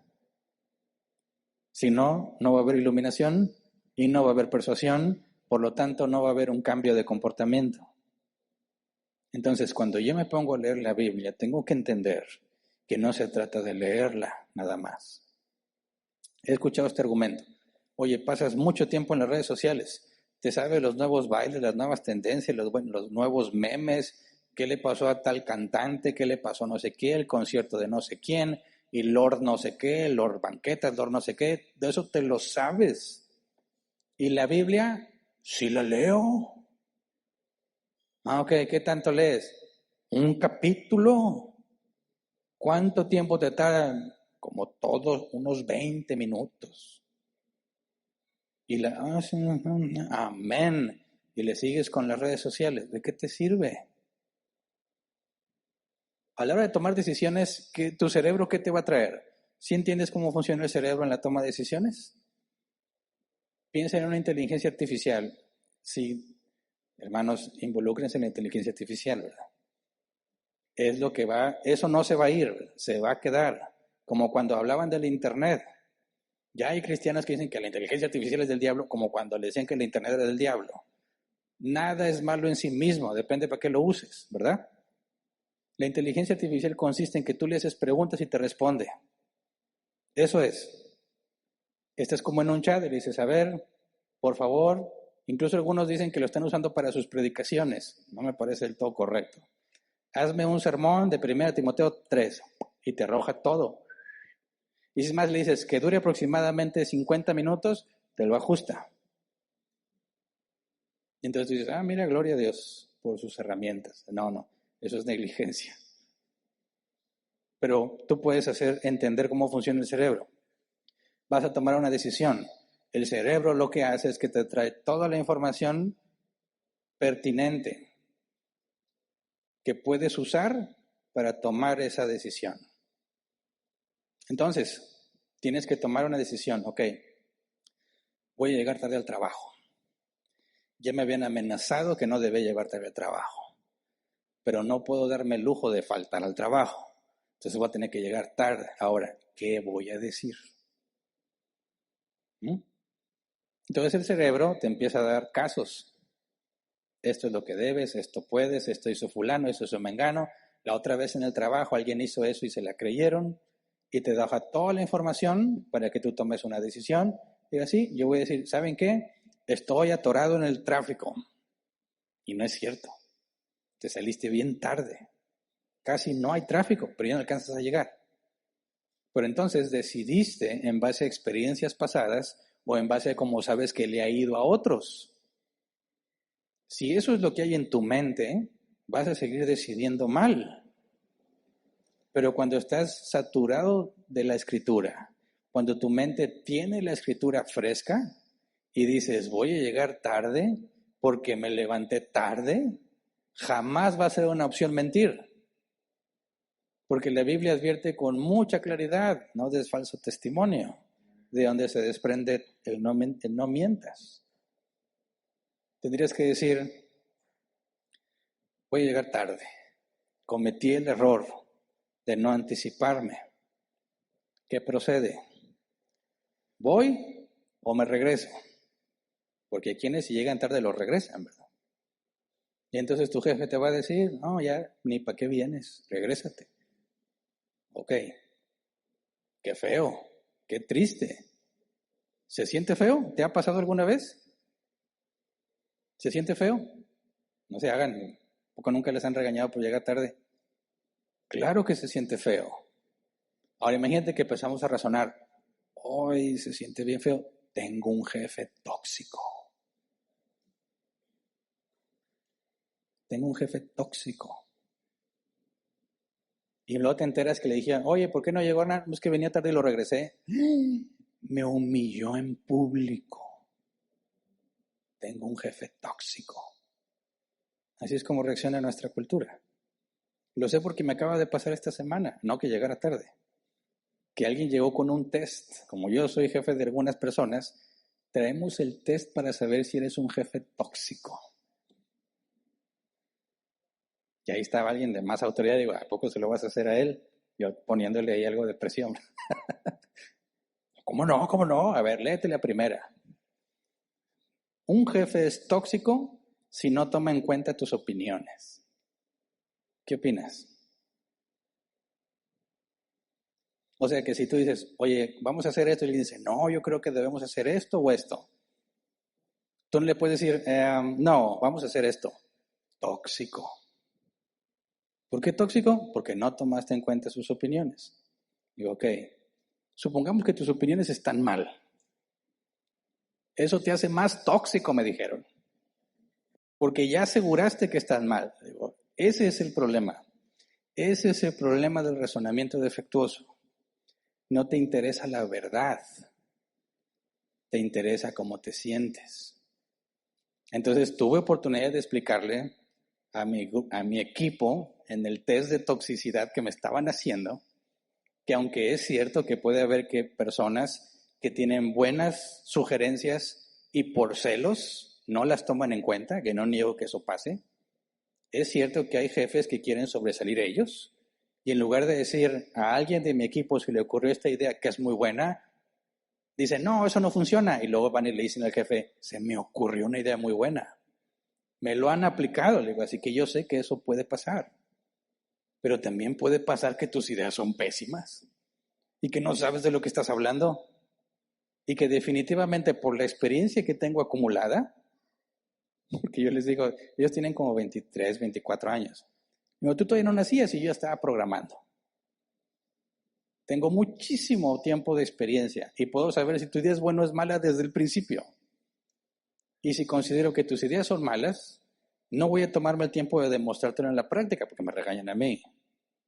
Así que no siempre cuando no tomes en cuenta sus ideas significa que eres tóxico, porque tus ideas no van a caer el resultado que necesitamos. Pero se amarran, no, eso es ser tóxico. Entonces entiendes el razonamiento. Mis sentimientos son los importantes. No importa si es verdad o si es falso, es qué siento yo. No tomaste en cuenta mi opinión, eres un tóxico. Eso es lo que le espera a los cristianos. Prepárense. Porque ahora que tú le dices, no, eso no es correcto, te van a decir que eres un tóxico. No estás de acuerdo. A mí me van a decir que soy anticuado, ya me lo han dicho, es que usted es de antes. No, la verdad no envejece. La verdad sigue siendo la verdad, no importa cuántos años tenga. No, es que usted tiene mente de antes, pues si es razonable y es correcto, entonces sigue estando vigente. Así que he tenido mucha oportunidad de enfrentar esas ideas en el trabajo sin pelear, eso quiero dejarlo en claro, sin pelear. Y hasta ahora, gracias a Dios, me ha dado mucha gracia y ellos me dicen, ¿sabe qué? Sí es cierto. Pero entre los cristianos no debería de haber ese tipo de razonamientos. Debemos de tener con claridad la situación, porque es nuestra responsabilidad que además de que el Espíritu Santo hace lo sobrenatural, nosotros hacemos la parte natural de ponernos a estudiar. Dice, 2 Corintios 7:1, como tenemos estas promesas, queridos hermanos, purifiquémonos de todo lo que contamina el cuerpo y el espíritu para completar en el temor de Dios la obra de nuestra santificación. Dios es quien la completa, nosotros también trabajamos en eso. Filipenses 3:12 al 14. No es que yo ya lo he conseguido todo o que ya sea perfecto, sin embargo, sigo adelante esperando alcanzar aquello para lo cual Cristo Jesús me alcanzó a mí. Hermanos, no pienso que yo mismo lo haya logrado ya, más bien una cosa hago, olvidando lo que queda atrás y esforzándome por alcanzar lo que está delante, sigo avanzando hacia la meta para ganar el premio que Dios ofrece mediante su llamamiento celestial en Cristo Jesús. Y aquí Pablo lo ilustra como una carrera. Tú tienes que seguir corriendo hasta que llegues a la meta. Pero tú tienes que correr. 1 de Pedro 1, 13 al 17. Por eso, dispónganse para actuar con inteligencia. Tengan dominio propio. Pongan su esperanza completamente en la gracia que se les dará cuando se revele Jesucristo. Como hijos obedientes, no se amolden a los malos deseos que tenían antes, cuando vivían en la ignorancia. Más bien, sean ustedes santos en todo lo que hagan, como también es santo quien los llamó. Pues está escrito, sean santos porque yo soy santo. Ya que invocan como Padre al que juzga con imparcialidad las obras de cada uno, vivan con temor reverente mientras sean peregrinos en este mundo. Así que es un mandato, tienes que ser santo como Dios es santo. No puedo serlo ya, ¿verdad? Jamás voy a ser santo como Dios es santo, pero esa es mi meta y tengo que ir avanzando hacia allá. Entonces, ¿la santidad es una obra del Espíritu Santo o es algo que nosotros hacemos? Las dos cosas. Pero sin el Espíritu Santo tú no puedes hacer nada. Lo primero es el nuevo nacimiento. Recibes el Espíritu Santo. El Espíritu Santo te va a iluminar y te va a persuadir. Pero si tú no estudias, no va a haber iluminación ni persuasión. Dos, trabajando con un mismo objetivo, el Espíritu Santo y el que ha sido santificado. Pablo lo explica así. Filipenses 2, 12 y 13. Así que, mis queridos hermanos, como han obedecido siempre, no solo en mi presencia, sino mucho más ahora en mi ausencia, lleven a cabo su salvación con temor y temblor, pues Dios es quien produce en ustedes tanto el querer como el hacer para que se cumpla su buena voluntad. Nosotros nos esforzamos por vivir en santidad, pero no puedes hacerlo por ti mismo. Dios es el que produce el querer como el hacer. Y eso, si lo entiendes, te da la clave para avanzar. Señor, tengo esta situación en mi vida que me hace tropezar y de nuevo, y de nuevo, y de nuevo. ¿Cómo se soluciona? Hay cristianos que dicen, pues me voy a poner a orar mucho, me voy a poner a ayunar, me voy a ir golpeándome la espalda de aquí hasta el centro de Monterrey. Voy a escuchar puras predicaciones de árbol plantado, etcétera, etcétera. No digo que es inútil, pero eso no te va a sacar del problema. Necesitas estar completamente convencido de que ya no vas a hacer eso. ¿Y quién es el que persuade? El Espíritu Santo. Lo pone la Escritura así. El querer como el hacer lo pone Dios. Entonces, este pecado que no he dejado porque no quiero, esa es la verdad, no estoy plenamente persuadido de dejarlo, aún siento que me beneficia de alguna manera, aún siento que saco algo bueno. ¿Cuál es la forma de quitarme eso de encima? ¿Quién es el que da el querer como el hacer? Dios. Así que mi petición a Dios es, Señor, pon en mí el querer como el hacer. Y la Biblia es clara cuando dice que Dios no le niega a nadie su Espíritu Santo y que si pides conforme a su voluntad, te será hecho. ¿Tú crees que no es la voluntad de Dios que dejes el pecado? Por supuesto. Por eso nuestra oración no es, Señor, ayúdame a vencer esta situación. Dame la fortaleza. No, cámbiame. Cambia mis deseos. Pon en mí el querer hacer tu voluntad y dame la capacidad de hacerla. Esa es una oración de alguien que se sabe dependiente, no de alguien que se siente suficiente, como quien algunas veces pensamos en que lo voy a enfrentar y lo voy a vencer y esta vez no voy a caer. No. También Jesús nos enseñó, no me expongas a tentación, sino líbrame del mal. Ahí está la clave para entender la santidad. Señor, no me expongas. Si yo voy a trabajar en la santidad, entonces yo tampoco me expongo. ¿Me explico? Si el problema es lo que ves en el teléfono, lo que ves en la computadora, ¿cómo vas a crecer en santidad para vencer eso? Tienes que regular cuándo accesas tu teléfono y cuándo accesas tu computadora. ¿Me explico? Para que no seas expuesto a lo que sabes que no puedes dominar. No puedes dejar de usar el teléfono, se entiende. No puedes dejar de usar la computadora, se entiende. Pero sí puedes hacer que alguien esté presente cuando lo uses, de manera que no seas tentado. Entonces alguien piensa que va a vencer la tentación solo porque se pone a orar. Eso es falso. Tú tienes que hacer la parte que te corresponde. Si yo sé que el problema es usar este teléfono cuando nadie me ve, entonces ¿qué voy a hacer? Voy a tener que darle mi teléfono a alguien cuando nadie me ve para no ser tentado a utilizarlo. De esa manera, yo hago la parte que me corresponde y es Dios quien pone el querer como el hacer para mantenerme lejos del problema que me puede traer el dispositivo.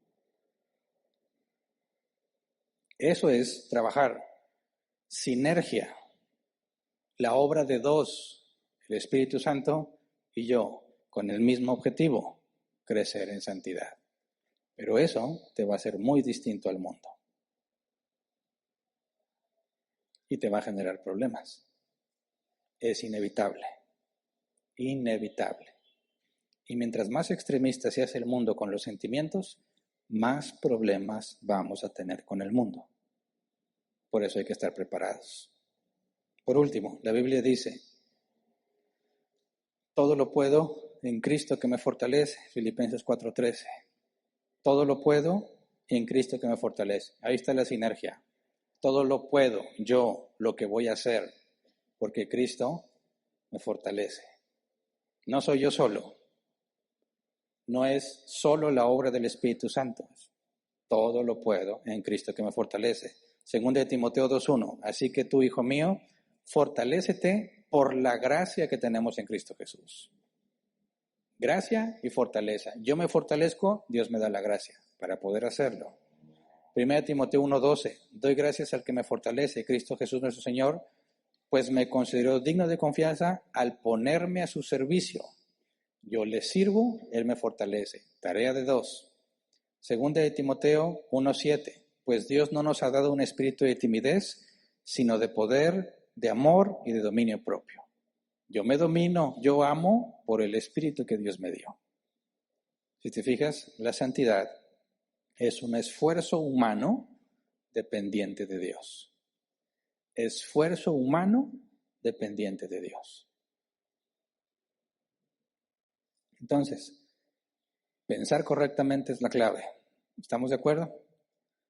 Pensar correctamente implica que partes de la Escritura.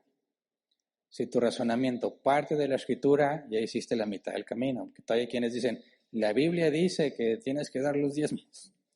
Por lo tanto, si no los das, robas. Y se volvió a desviar en su razonamiento, ¿verdad?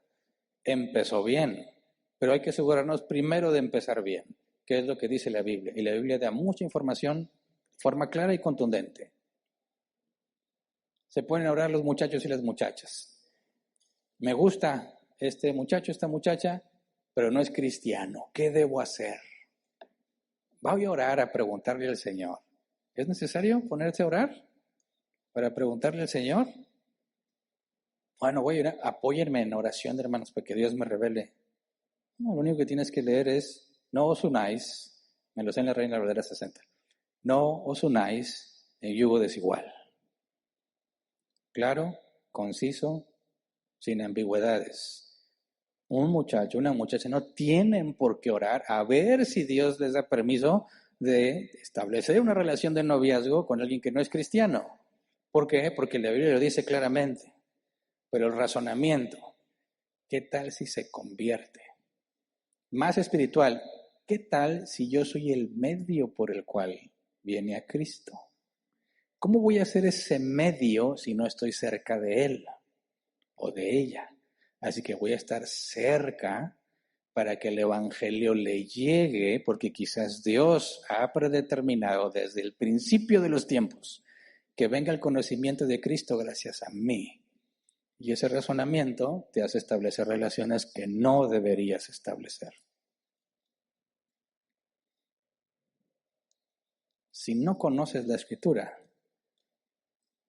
vas a ser engañado por muchas personas y por ti mismo. Dependes de los demás, pero si la conoces, tú vas a poder ser luz en las tinieblas. Pero ten en claro que siempre que hay tinieblas y enciendes una luz, la luz molesta. Siempre. La luz molesta a los que están acostumbrados a vivir en oscuridad. Por eso tenemos que saber qué es lo que debes hacer. ¿Cuándo debes permanecer firme? ¿Cuándo es negociable? ¿Cuándo no? Cueste lo que cueste. ¿Se entiende? Así que vamos a ponernos de pie y vamos a orar.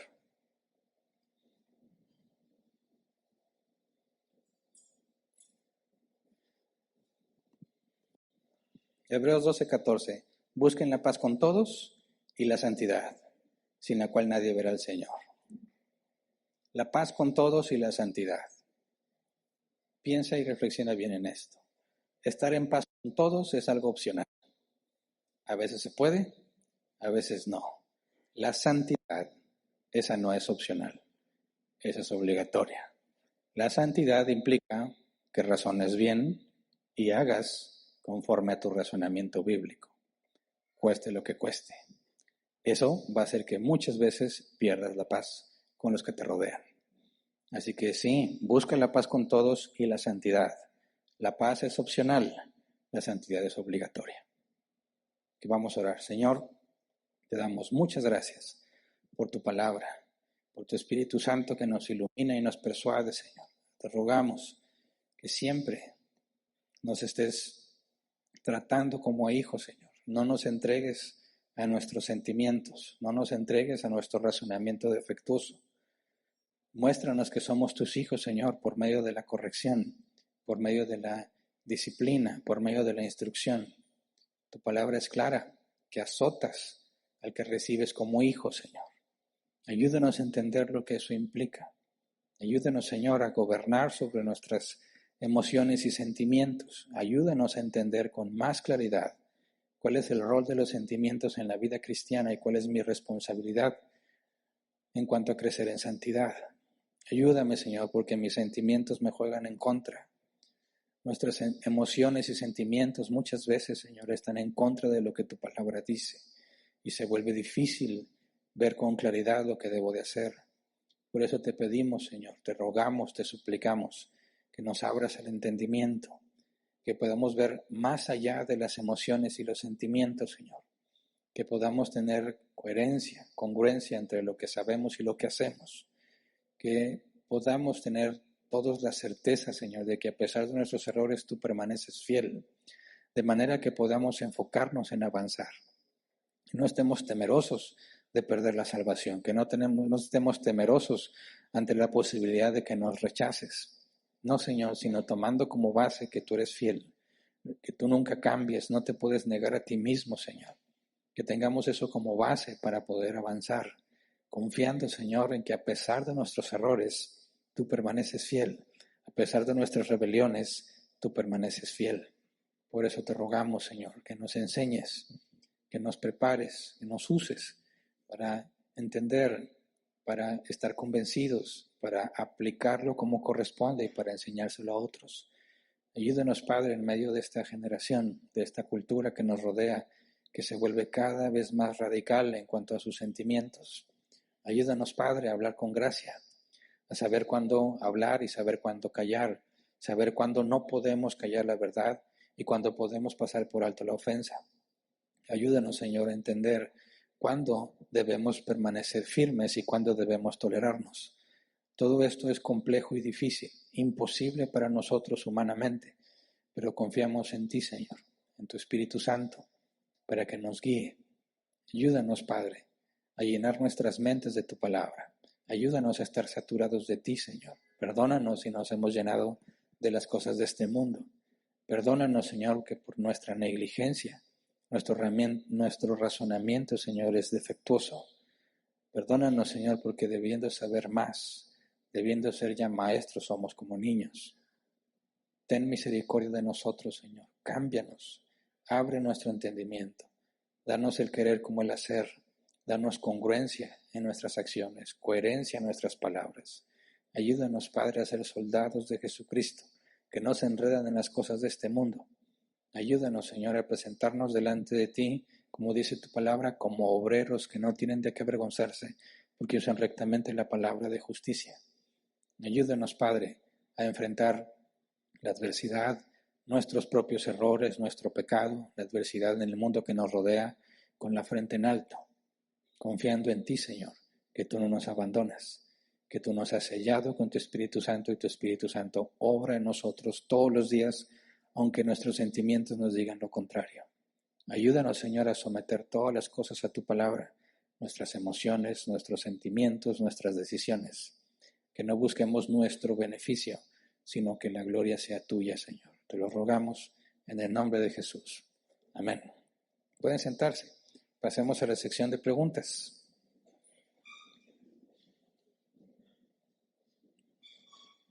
Les recuerdo que dedicaremos 15 minutos como máximo a tratar de responderlas.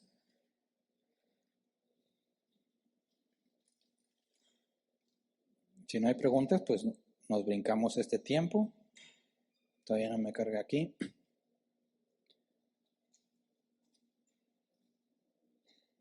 Bueno, me parece que hay personas que están escribiendo, entonces vamos a darle unos minutos. Ya me han dicho, oigan, es que acabas y luego quieres ver preguntas. Y no das chance de escribirlas. Bueno, la idea es que las escribas conforme te van apareciendo, ¿verdad? Y sí, algunos me han dicho, es que si me pongo a escribirlas ya no puse atención a lo que se dijo. Y sale peor porque termina con más dudas. Dices, bueno, pues, como dice el meme, que Pablo les dijo, hagan como quieran, nomás no vengan aquí llorando. No, pero Pablo, no puedes decir eso. Más bien todo es lícito, mas no todo conviene. Gracias. Todo es lícito, mas no todo edifica. Bueno, si tienes preguntas, aprovecha, ya hay una pregunta. El nombre es Marta. ¿Se puede aplicar eso que estudiamos hoy con los hijos? Buenos días, bendiciones para usted y su familia. Con los hijos, depende de si los hijos son cristianos o no. Porque cuando nosotros tenemos, si nosotros, me refiero, cónyuges, ¿verdad? Somos cristianos y nuestros hijos son menores de edad, no sabemos si son cristianos o no, en el sentido de que si son pequeños, no sabemos si Dios les ha dado el nuevo nacimiento o no. Tendremos que esperar. Por lo pronto asumimos que aunque vivan en una casa cristiana, ¿verdad? Y que las reglas de la casa sean basadas en el cristianismo, eso no significa que en automático ellos son cristianos, ¿verdad? Ser cristiano no se recibe por herencia. La maldición de Adán sí, pero la salvación no.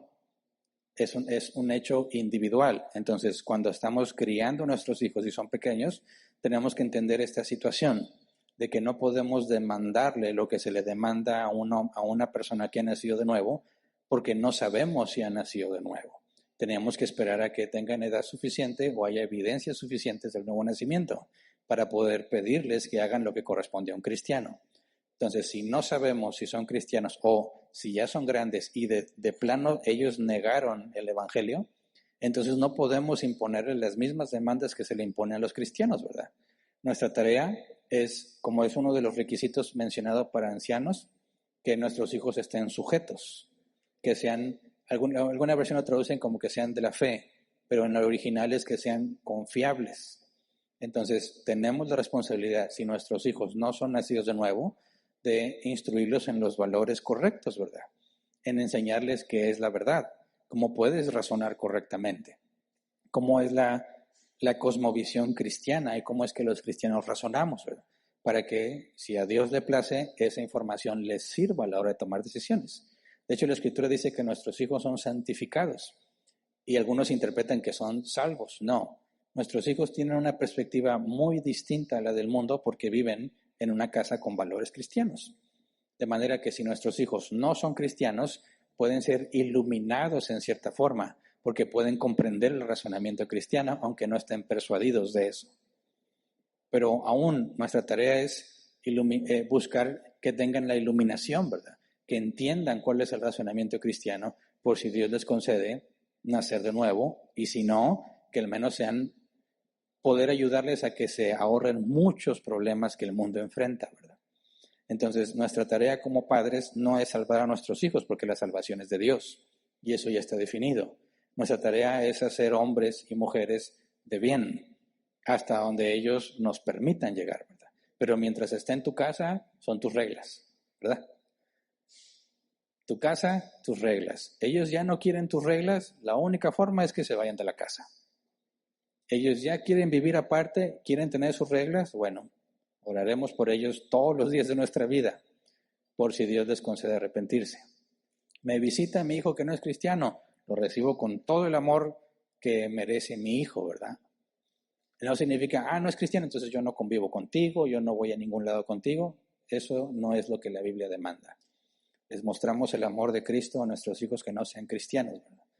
Entonces tenemos que tener claro que el hecho de que nosotros seamos cristianos no es ninguna garantía de que nuestros hijos lo sean, y debemos saber hasta dónde demandarles según la evidencia que tenemos.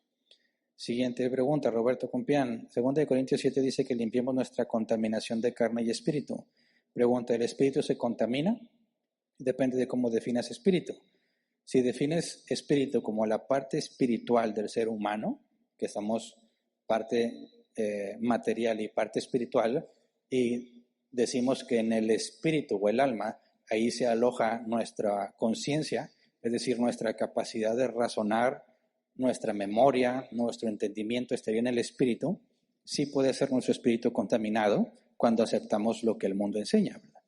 No en el sentido de contaminado de que me hace impuro, porque Dios ya me ha limpiado, en el sentido de que me contamina porque me estorba en la buena carrera que tengo que correr.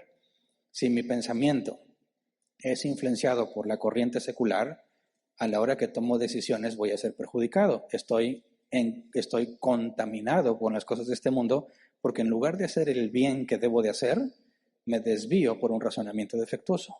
Entonces yo busco separar y dejar en claro, eso es del mundo, esto es de Dios. Llenarme a mí mismo, cuando hablamos de nuestro razonamiento y nuestra capacidad de pensar, aunque interactuamos con el cerebro, los cristianos decimos, no es el cerebro el que piensa. El que piensa soy yo usando el cerebro, ¿verdad? No somos un cerebro, somos un alma o espíritu que utiliza el cerebro y la parte material para interactuar con este mundo. Entonces, cuando hablamos de ese tipo de contaminación, se refiere a cómo la parte espiritual toma razonamiento, valores o normaliza lo que el mundo hace, perdiendo la santidad que deberíamos de tener. No interpreto que se refiera a algo fuera de nuestra forma de pensar, es decir, como si adquiriéramos una especie de mancha en la ropa por el contacto con el mundo, porque la Biblia afirma que somos limpios y que el pecado no proviene de afuera, sino de nuestro corazón, ¿verdad? Entonces, esa es la manera en que lo interpreto. Siguiente, Mario Antonio Vera. ¿Es posible que un cristiano esté en conflicto con alguien más, pero aún así permanecer en santidad? Claro que sí. De hecho, piensa el conflicto entre Jesús y los fariseos, entre Jesús y los saduceos, entre Jesús y los escribas. Todos complotearon, ¿verdad?, para matarlo. Tal era el conflicto que deseaban acabar con su vida. Y la Biblia afirma que Jesús nunca pecó.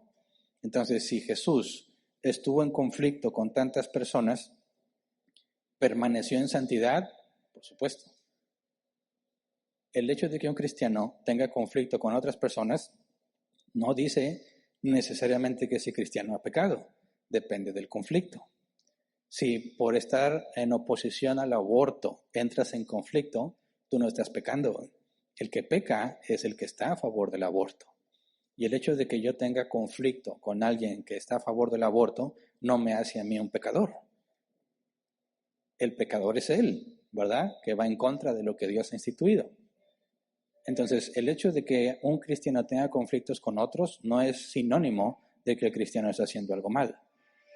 De hecho, si estás haciendo las cosas bien, se espera que tengas muchos conflictos, ¿verdad? Siguiente, Omar Villanueva. Buenas tardes, pastor. ¿Puede llegar a ver la posibilidad de que un joven que tiene 1 o 2 años en el cristianismo, Dios le pueda conceder mayor sabiduría y entendimiento al leer las Escrituras que un adulto que tiene 20 años dentro del cristianismo? De ser así, ¿cómo actuamos si un adulto rechaza lo que comentas, aún y tus argumentos sean únicamente bíblicos, pero por tener mayor tiempo dentro del cristianismo lo menosprecia? Bueno, hay que hacer distinción. Pablo le dijo a Timoteo que nadie tenga en poco tu juventud, ¿verdad?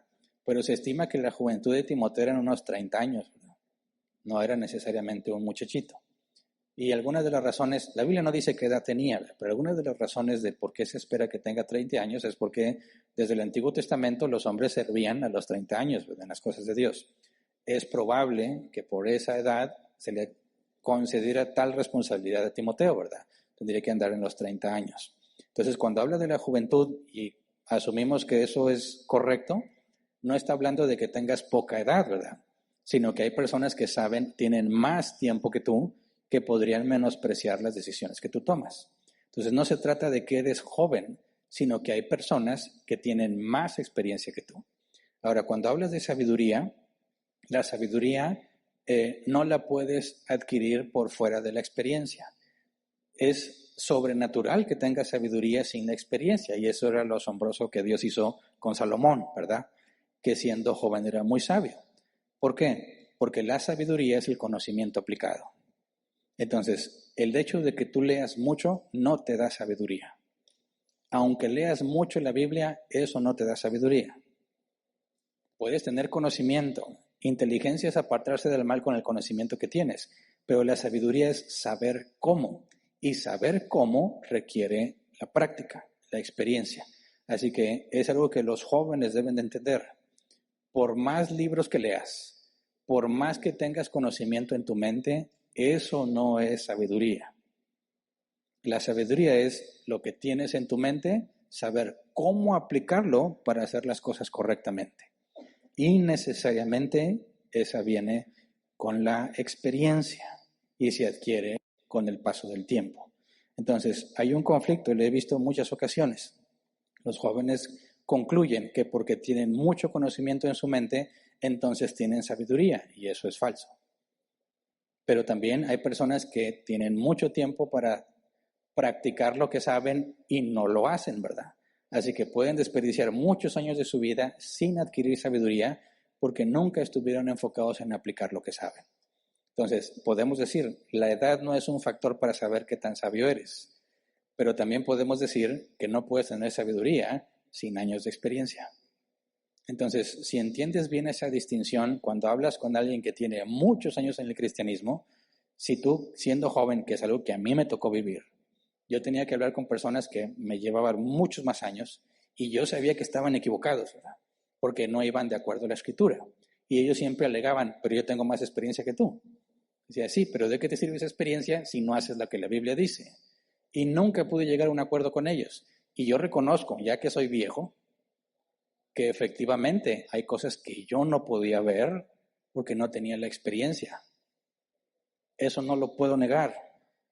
Pero también los años que ellos tenían en el Evangelio haciendo las cosas mal no eran sabiduría porque no se apega a la Escritura.